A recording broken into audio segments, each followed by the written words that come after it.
Okay, cool. In the last episode, we posed our lead talent here. We added some furniture. I hope your set looks better than mine. Spend a little bit of time, make it real, make it like something that you've shot maybe. And right now we're going to just add a camera and we're going to light the scene. And this is the Cine Designer part. So I'm going to hide splines. And this bed, man, this bed is killing my system. But it's because I'm doing a screen record too, which is going to, eat up a lot of CPU performance here. So let's bring in a dolly. And let's do the dance. This is like the slowest part of my day, is honestly switching here. I need to dig in and start programming a better version of this. So we're going to do 240 by 100. That's how you get a 2:4:1 lock ratio. And then I can change the height to 480, which is a pretty big frame as far as rendering this out. Now, what you're going to see in this one is hitting Shift V in this viewport. You'll see how rendering gets slower as we do more realistic attempts at reality. And this is something that's important to know, especially if you're on the fence about buying Cine Designer. This is not real time. This is not a video game, which I have experimented with. I have a build of this in Unreal and in Unity, where I have dollies and lights and stuff, and it's real time, but you just don't get the realistic enough lighting for me to be useful. So all to say that this is not real-time lighting, though maybe with Octane and some other stuff in the very near future, it will be more like real-time. So when you're turning on a light and you look in here, this view, it'll be almost a photorealistic version with depth of field at all times. But we're not there just yet, and I don't want to force people to buy Octane just yet either. So Octane implementation, Arnold implementation, V-Ray implementation, that stuff's not coming until R2 for sure. So don't worry about it if you don't want it. And if you do want it, hold your horses. We have to get the core working correctly first in the default renderer, and then we can start to talk about supporting third-party renderers. And Octane looks like the one that's probably going to happen. So we're framing up here. Hopefully you'll watch the other video on using the camera. And I have to update this because this is only going up in single integer increments, which is not good. If you want to animate that, so sorry about that. If you're R1 and you have this older Fisher dolly, I'm going to fix that. But this is part of the core of Cine Designer here, is that you can work with the camera like it's reality. This is how I work in real life with my Fisher dolly. And you can block it out. You can kind of preview a camera move by sliding it around. It's powerful, man. This is powerful stuff. So what we're going to do now is I actually want to make this shot a little bit wider than I made the demo animation. I'm going to make it like this. And yeah, so we're going to light this scene up. And what I wanted to show you was how to use a 12 by frame. And I don't know how everyone in the world lights, okay? So I can only speak for myself as far as how I light things, but I learned from kind of a traditional New York City way of doing high-end stage lighting, but everyone works a different way. And if you have some workflow needs that are not met by this software, then let me know. And I will 100% try to make them work for you. But I'm going to show you how I would light a scene like this in real life. So what I'm going to do is I'm going to take this left wall, and like we did in the other video, I'm going to hit C. And now it's polygons because I need to make it longer. So I'm going to click this wall, and we're going to go to vertices, hitting 0. Oh, I always hit plus and minus, and it like moves the viewport around. I have to unbind those because there's no world where I need plus and minus to actually do anything. I'm going to grab this. I'm just going to make this a little bit longer for this demo. So back to object mode. So let's bring in a light. Again, this process should be going a lot faster than I'm doing it. I'm just talking a lot during it so that you guys get it. So here's our 12 by 12 frame. And if you've played with this and it didn't quite work, we're going to talk about how this thing works right now. So this is a 12 by 12 diffusion. And I just say diffusion because in cinema right now, or in Cine Designer, there is no difference between Hampshire, Opal, light grid, full grid, blah, blah, 250. So if you're kind of a diffusion snob, you might be kind of upset by that. But the longer you work in 3D and watch these videos and understand how this system works at a high level, you realize that it doesn't matter trying to simulate. Again, we're not simulating reality, we're visualizing. You'll see that it's actually cumbersome to have to try to do that, and it would actually be very, very, very expensive to render them, meaning it would be slow as balls. You would have to trust, I I've done sims, like I can simulate the different types of diffusion. It makes your render times like 100 times slower. I'm not kidding. And the quality is still worse than doing this. I tried for a long time to do diffusion, and I figured it out, how to do the physics of it, how to make a shader for it. You don't want to go there, not right now. When computers are like a lot faster, we'll talk about doing like, physically based diffusion shaders. Don't do it. Just don't do it. So all to say that this diffusion frame, first of all, doesn't need a light behind it. It doesn't need a light. It's going to assume that a light or multiple lights doesn't really matter. For the visualization, it doesn't matter if there's lights behind it. And it doesn't matter how many or what type of light. Soft light, hard light. This is assuming that the entire frame is filled. And I know in reality that's not quite the way that things work, but for communication, it's simpler, and for rendering, it's faster. So this is essentially one big square light. And that's, at a high level, that's all we're doing with diffusion, is making a larger source, okay? So you'll have to take my word on it. It's not worth, currently with where technology is, not my fault, I can make it do it. Where technology is, to do a simulation of diffusion is not worth it. The results you get from it, although you might feel good putting a light through there, it actually doesn't do anything. It doesn't make it any better. It actually makes it worse right now. And I've done my research. I've used almost every single render engine. There just isn't one that does this yet, because it's kind of an odd thing to ask it to do. Most people don't do that. But if I ever do write my own render engine or something like that, I will, of course, optimize diffusion. So let's bring in a T12. And I know not everyone uses T12s in this level of equipment, but I use like T12s on like every single one of my jobs. But I will build some smaller lights too. That's why there's a 1K in there. It's the beginning. It's early days of Cine Designer. Trust me, in the nearish future, we're gonna have the majority of lights that most people use. So what I'm gonna show you here is that we've not used the T12 before. It's a little bit more complex than the T1, I believe. You'll see there's a whole bunch of stuff going on as far as like seeing the light. Let's turn the light off. Now this light, this T12, it's for show. We're not turning it on, okay? And don't get mad. We're on a combo stand here. I'm gonna build crank stands and that sort of thing. Trust me, I know what every crank stand in the industry is. I have its dimensions. I've built them all in Maya. Every crank stand, every Long John Silver, every combo, Avenger, American, Matthews, Manfrotto, all of them. I've built all the stands. We'll get them in the Cine Designer release too. Don't worry about it. But honestly, you can use the baby stand and the combo stand for almost anything. It'll be absolutely fine. The crank stands, they're cosmetic. And in some ways, you can kind of use them to know how high they go. It doesn't really matter. We will be talking at length about the process of recreating this in the real world. That is a separate skill than doing this. Lighting in the real world is one skill. Lighting in the computer and doing Cine Design is another skill. And then matching the two together is a separate skill.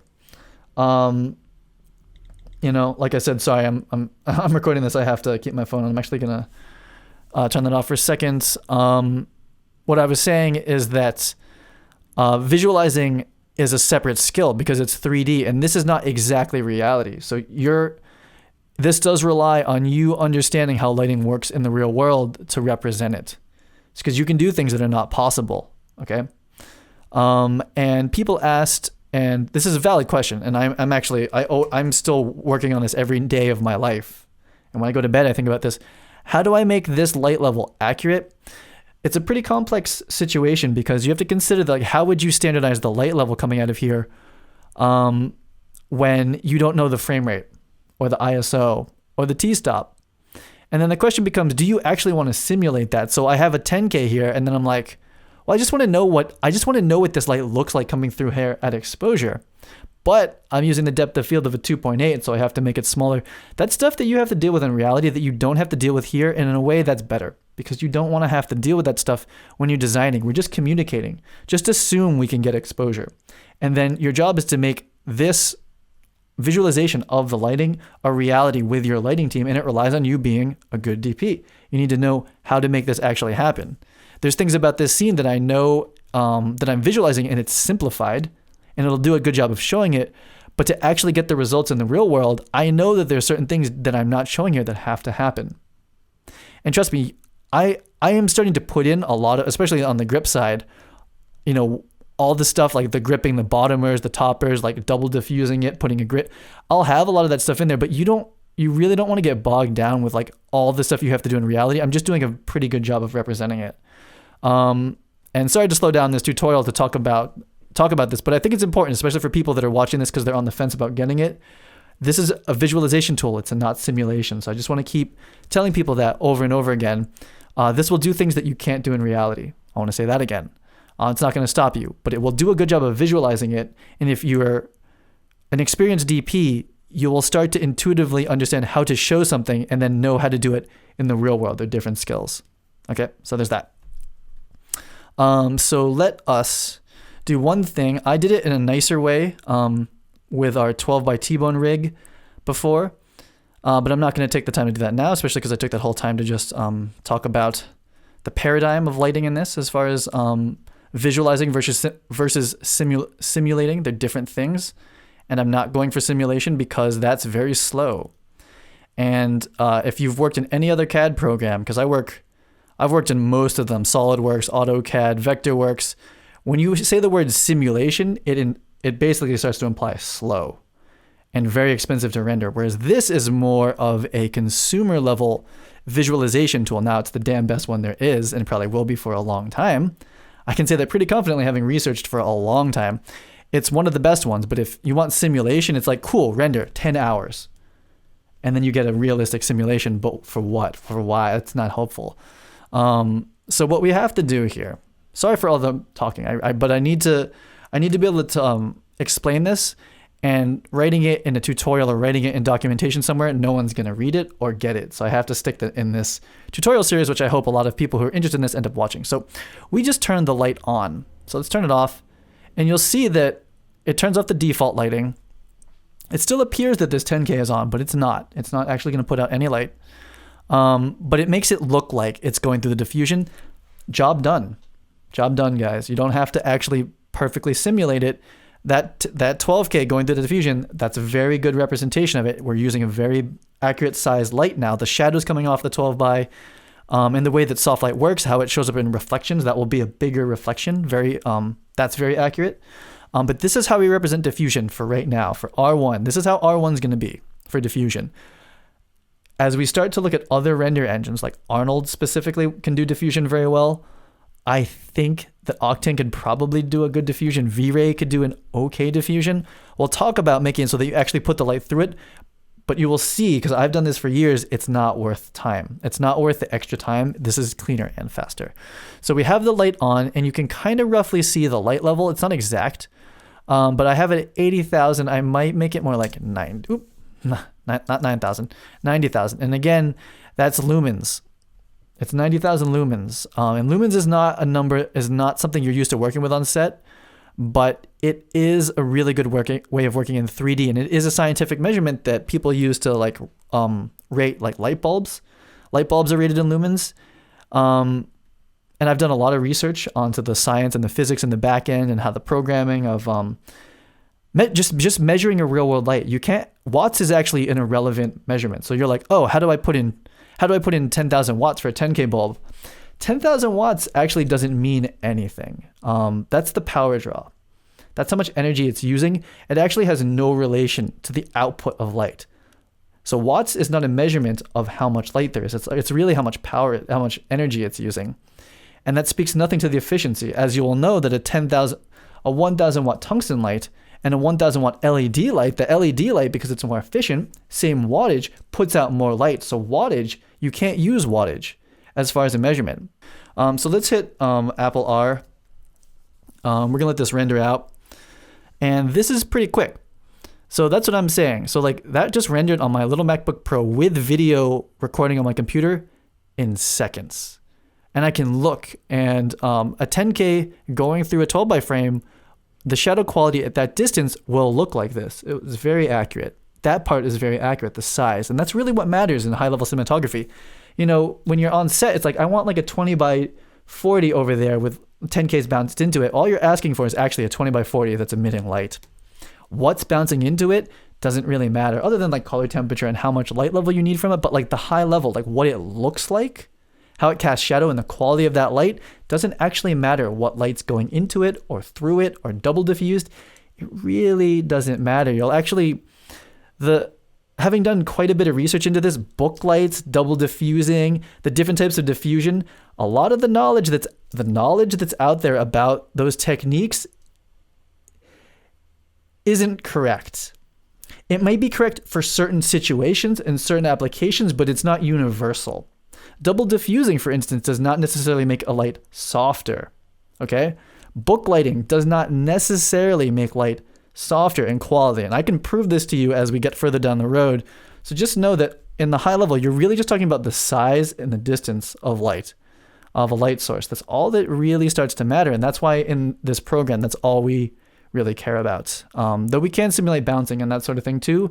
Again, if you want to simulate bouncing, we can. It's going to make your render slower and grainier. You can do it. I'll show you how. But in general, I think that you will come back to using the rigs that I've designed, which we don't worry about the lights behind it or what's bouncing into it so much. We can visualize it and illustrate it, but it's not actually calculating it. So this is the reality of Cine Design right now. And the reason I've gone for this is because I'm going for optimization. It's really a trade-off between performance and realism. So as computers get faster, like in 10 years from now when I'm doing this, it's just going to be real, okay? We'll be real. But for now, I have to optimize. And if you tried to do this 10 years ago, the quality would have been way worse. Even 5 years ago, the quality would have been terrible. So we're in a good place in the world, I would say. Sorry for the amazingly long rant. I know this is going to be kind of a long episode, but I hope everyone that's interested in this and wants to learn it does listen to it, because these are concepts that are very important moving forward. And if you're looking for other people to verify if what I'm saying is true, this is going to sound like I'm a straight asshole. There's no one else that's going to be able to tell you this stuff. You can talk to like your local ASC DP. They don't know. You can talk to like a lot of the visual effects supervisors on some of the biggest movies. They don't know because they haven't tried to do this for as long as I have and really looked for it. You don't have to believe me. You might think you're like, oh, Matt, this guy's like so full of himself. I wish I wasn't. I wish I could have like consulted. I'm making a 40x20 with some people that could have helped me with this. There just isn't anyone, man. There's just no one to help. Very few people go this deep into it and try to figure it out. There's a lot of great visual effects people. There's a lot of great cinematographers. But that hybrid thing, that's something that's new. That's something that I personally work on quite a bit. And I'm going to kind of rely on the early Cine Designer community to do their part as well. You know, we're kind of in this research project together to make this stuff work as best it can. And at the end of the day, we're just visualizing lighting and camera work. We don't have to try to get into pure physics. We let a lot of the people who do the rendering development so we haven't done textures yet. I'll tell you about those later. I'm just going to do this really quickly. I know my video is probably over this down here, but I'm not going to go into textures because that deserves its whole lesson, but you can kind of hack your way through it or just watch me roughly do it here. But yeah, so I'm just trying to like pre-warn you about this system and the dangers of trying to relate it too closely to reality. The thing is, your reality, especially if you come from a pure film background with no CG or, no offense, no physics or science background, the film industry doesn't know anything about lighting. They really are quite Stone Age when it comes to like their true understanding of what lighting is. It's embarrassingly bad. And I am a filmmaker. I've been doing DP work for the last 10 years. I grew up, learned everything I know from traditional cinematographers. I'm very good friends with many ASC DPs, very respected. I like all those guys very much. Their knowledge of actual physics and optics of lighting is just not there. They can make beautiful imagery, they can tell stories, and that's what we can do in this software too. But the understanding about lighting, like actual physics of lighting and how it works and how you would, say, program it into a computer, no one, they don't know it. I wish they did. I really wish they did. So I'm holding control. Actually, I'm going to bring this one over here. That's our main space light. And we'll have to do a video about how these space lights are programmed, but just so you know, that's the main one over there. And these ones are all duplicates of it. So that means when I change the intensity of that one or the brightness of that main space light, they all change. If you wanted them to each have their own brightness, you'd have to bring them in individually. And we'll talk about that in more detail later. It's sort of a more advanced technique. So let's do a quick top render from up here. So this is how we would light this in reality. One big soft light that kind of feels like lighting that's coming from like a hallway. So this is at night. And then we have 6K space lights back here. You could use sky pans, you could use whatever. But this is how I typically shoot. This is a very typical set for me, is to do something like that when I'm on commercial. So let's just hit Apple R while we finish this up. I know this has been an intense, long video and a lot of me yelling at you. There's going to be a lot of things I said that you may or may not agree with. And that's fine. And feel free to call me on them if you think that there's things I've said that you don't believe are true about diffusion, about bouncing, about how computer lighting works compared to real world lighting. You don't have to believe me. That's cool. But I hope you can still see the value in this process. So let's look at how these space lights, something looked funny about this. These are lighting. Oh, you know what it is? We have to turn on GI. I'm a noob on my own system. Space lights do not work unless you turn on global illumination. They're a pure global illumination calculation. They are. So let's take a render again from up here.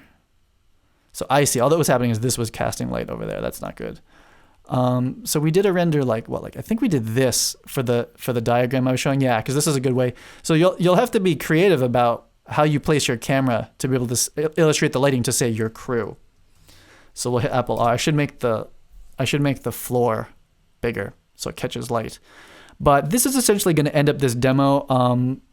When I was working on it, I did a little bit more work on it. So, but we're going to end it here because this has been a long, rantier episode. So I'm just let it live here at this point. We'll let this render again. MacBook Pro with a screen record is sort of a slow render, but even if I think this is going to render for about a minute, it looks like it's going to be about a minute to get it. That's pretty good. And that's because space lights are actually, like I was saying, diffusion is expensive to simulate. That space light, these are simulations. That is a simulation of a space light. The way that the light comes off of it is very accurate geometrically, and it's somewhat expensive to calculate. If we were 5 years ago and I was asking my computer to simulate space lights, it would be very slow. But luckily, computers are very fast now, and that's kind of what's allowed Cine Designer to exist, is that we have this nice coming together of technology, and VR has really been helping us out to progress video cards and GPUs and things like that. Cine Designer in a year from now is going to look very different, and it's going to be much faster. I know that for a fact with some of the people I know from NVIDIA and some of the stuff that's coming down the pipeline for Cinema 4D. It's just one of the reasons I switched into cinema is the stuff that they're working on. This is going to be much faster in the future. But right now we're in this nice place where it's like, you know what? I made a nice lighting diagram, hit render, go get something to drink, come back, send that off to your clients. Not a bad render time. 5 years ago, this would have probably taken half an hour. That's how technology is working. So I'm going to let this one finish up, and I'm going to do one last thing to see this tutorial all the way through. So probably should have done that to the picture viewer so it's saved, but you saw the lighting. What we're going to do now is we're going to go to here, and I am going to use as render view. So now this is going to render. Should I show you depth of field? Let's do it. Fuck it. Let's do depth of field. Sorry if like 5-year-olds are watching this or something like that, but it's the film industry where we swear a lot. Here's the dolly. So you open up the dolly, and depending on your level with Cinema 4D and how much you've played around with the plugin right now, you'll see that inside this dolly group is actually, let me go in on this over here, is actually a dolly. That dolly is it's its own object. It moves on its own. It actually doesn't care what's on it. It just moves on its own, just like a real Fisher dolly. A Fisher dolly doesn't know what's on it. It just moves up and down. Now it has weight. It has to know the weight and stuff. Here we have our fluid head, which is an O'Connor head. Again, the O'Connor head doesn't know what it's attached to or what's on top of it. It just moves on its own. That's how the system works. I model and rig every single component to just work on its own, and then the plugin and a couple other things connect them together and make sure that they're all playing in the way that they work in reality. It's a really powerful system, especially as we add more and more stuff to it, which if you're worried about it, you're going to get a lot of it in Core R1, so don't worry about it. This is my first and only camera right now, but you'll see that the amount of realism in this is actually kind of stupidly real. This is modeled from a CAD of a red weapon. This is modeled from a Leica Summicron model. The distance, the focal flange distance is actually accurate. The sensor inside of it, actually I haven't implemented. I'm going to be implementing accurate sensor sizes, which is very important. And the entrance pupil. If any of you know what entrance pupil is, leave it in the comment. Leave me a comment if you guys know what entrance pupil and why it relates to this. I'm actually really interested to know if anyone else knows about that. Also, if you don't believe me, and I'm not trying to be a jerk here, I just want you to understand what goes into recreating actual optics, again, the study of light, in the computer accurately. Ask the biggest DP you know what entrance pupil is and why it's related to cinematography, because it's extremely important. It is extremely important, but it's a word that I didn't learn until I started working in virtual production and started working with VFX supervisors. But it's incredibly important to cinematography, yet you've probably never heard of it. Most DPs have never heard of it, and when you explain it to them, they still don't get it. So I'm not trying to sound like a jerk and tell you that like I know everything and you don't, and other people don't. But there's a lot that goes into a system like this to make it realistic, and that's what we're going for. Just know that this system, I'm going to add more and more to it. The dovetail is based on a real dovetail. Everything in here is based in reality, and I'm going to put every dovetail, every follow focus, every ultralight monitor, Naga arm from every camera manufacturer, every lens, we map them, the distortions, how they breathe, that sort of stuff. We're putting that all in here. It's going to be insanity. But the whole point of this is that we click this actual camera, and that's a Cinema 4D camera. That's what's in there. And I'm actually going to make some Cinema 4D tags for this. But the way that we do depth of field in Cinema 4D, it's actually really nice and really fun. So how do I tell this camera where to focus? It's actually already focused all the way over there. So it put focus here. And we grab this little middle dot and we drag it in. So let's go down here. What are these little dots here? So those dots represent the field of view of that camera at that distance, which is helpful. And what we do is we grab this middle one and we can move it, and that's the focus distance. So you might want to go to like top view or something like that. Let's just do this the right way. Let's go to cameras, top. I know this is a massive tutorial right here.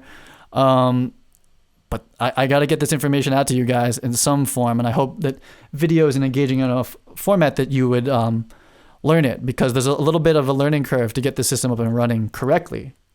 But it's the easiest that I could ever think of. It took me years to simplify it down to this amount. If I wrote this in documentation, like, no one would read it. So hopefully these videos are better. So here we are in the top view. This is changing the focus distance. So this kind of hopefully makes sense for you geometrically. So like if I focus back here, that's the field of view of the lens. But let's focus here. That's where the focal plane is. Okay. So we are going to then go to physical.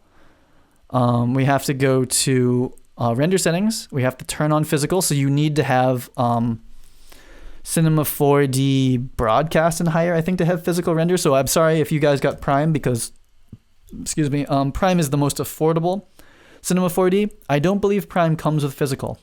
So you can't do depth of field. And I told you that in the FAQ. And if you're watching this video and you're still deciding which one to get, you don't get to do this depth of field fun stuff if you're using Prime. I'm just sorry. That's not my fault. That's Cinema 4D. That's Maxon.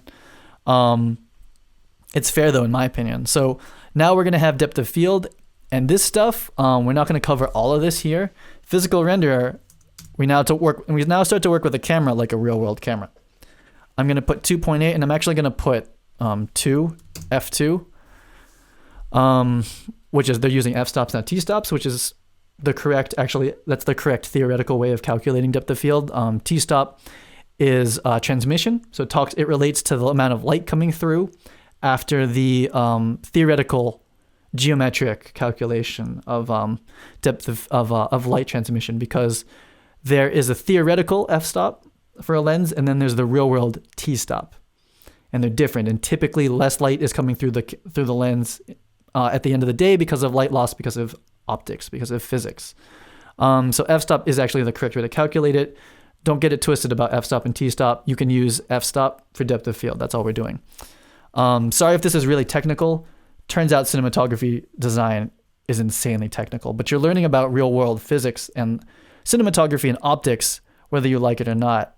You start to have to understand that here. All to say, we're at T2, F2, whatever you want to call it. Shutter speed, don't worry about it because we're not animating. Of course, we can do a 180 shutter, that sort of stuff, but we're not going to deal with that. And distortion, vignetting, and chromatic aberration, You can play with it, but we'll deal with that much later. That's really kind of a little bit advanced here, and you probably shouldn't be doing it for most of your jobs. So what we're going to do now is, I haven't been saving, which is kind of crazy, but it's because I have one of these scenes already saved out. I'm going to hit, let's just double check here. We're going to go to view, use as render view. These settings are a bit beefy, so this is going to be a kind of a long render. 480, maybe let me get 360 to make this render a little bit slow, a little bit faster for everybody. And I don't have my network render on, which we'll talk about network rendering later. So let's hit Shift R and let this thing crank away. Let it render it up. Let's see if this is going to be something I can talk through. I have to speed this up. It's preparing. This is feeling like I'm going to speed it up, building the ray tracer. Let's see if we can just get a little bit more information into this tutorial while we wait for this render to happen. So what have we done so far? Recapping all the tutorials up to this point. I forget what day we're on with the tutorials, but we have looked at basic Cinema 4D stuff, like getting around and selecting. I think most people can figure that out intuitively. It's one of the reasons I chose Cinema 4D, is that most people can learn it on their own, really simple. We looked at bringing in we learned how to model a room with real world dimensions. I can't think of a simpler process ever. I've worked in a couple of 3D programs, even SketchUp, which I consider very easy to use. This is easier. It's a cube and you put in the dimensions and there it is. Really, really nice and simple. And then we also looked at making some doors and windows. It's a little trickier. It's not too bad. And then we brought in furniture that comes with Cinema 4D and these nice characters, really nice. And we looked at looking through a camera and doing a camera animation. That's a Cine Designer feature, of course. Really nice. I kind of talked your ear off, and you probably somewhat hate me right now by kind of telling you how much real-world cinematography language and concepts are actually false. They're not actually all that accurate. And I only know that because I worked as a cinematographer for 10 years at the same time as building this system. So working very much in the VFX industry to learn this stuff, and previous industry. So there's some new paradigms and some new concepts about lighting that you're going to have to pretty much accept and agree to be working in Cine Designer. If you don't agree with them and this isn't going to work for you, then I hope you find that out now before you buy it. That's completely cool. This doesn't have to be for everybody. But just know that if you're trying to look for another system that does it more realistically or more efficiently, you're not going to find it anywhere. And I can only say that because I tried really hard to, because I wanted to do this with a stock solution. I was like, someone must have made this before. I must be able to do this in some other program.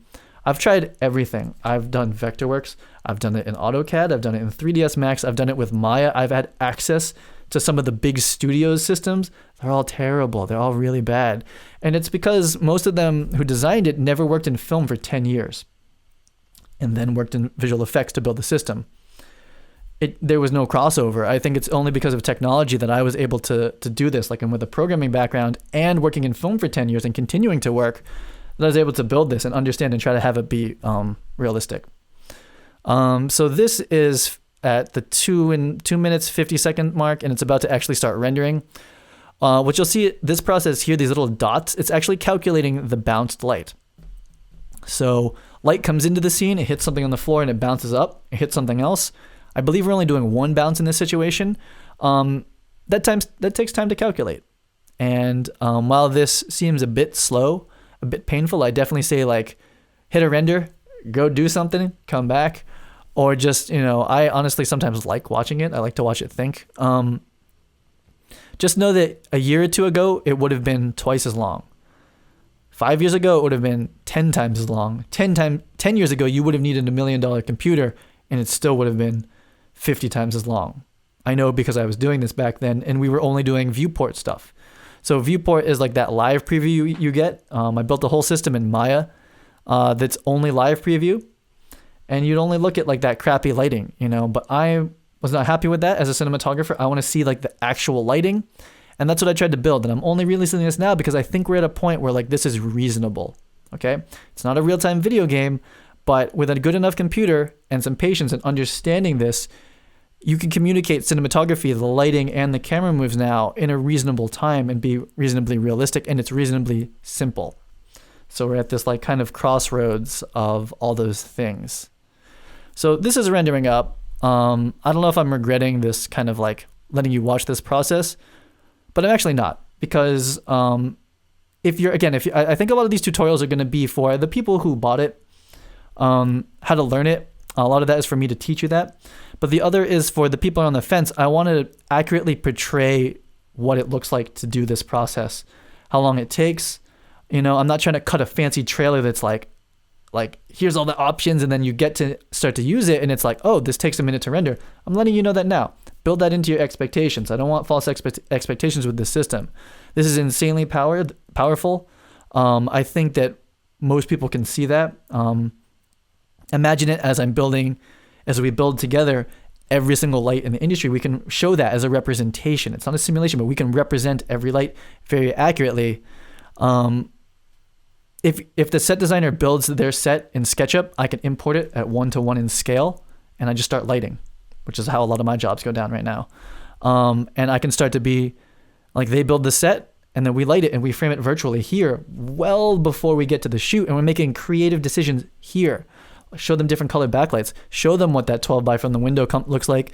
Show them how green from a green screen would reflect into something shiny. I don't know why these sheets are shiny. I didn't model these beds or texture them. I guess that would make sense if that's like a shiny plastic thing, but you're going to get green reflections in the shiny stuff. That's good to know before we get on set now, isn't it? Right? Times a million. Times how much space you need in the stage to put the space lights. Oh, that space light's spilling through the window. Did you expect that? You may not have. That's why 2D CADs are a little bit scary, and that's why not planning ahead of time and not visualizing also kind of scary.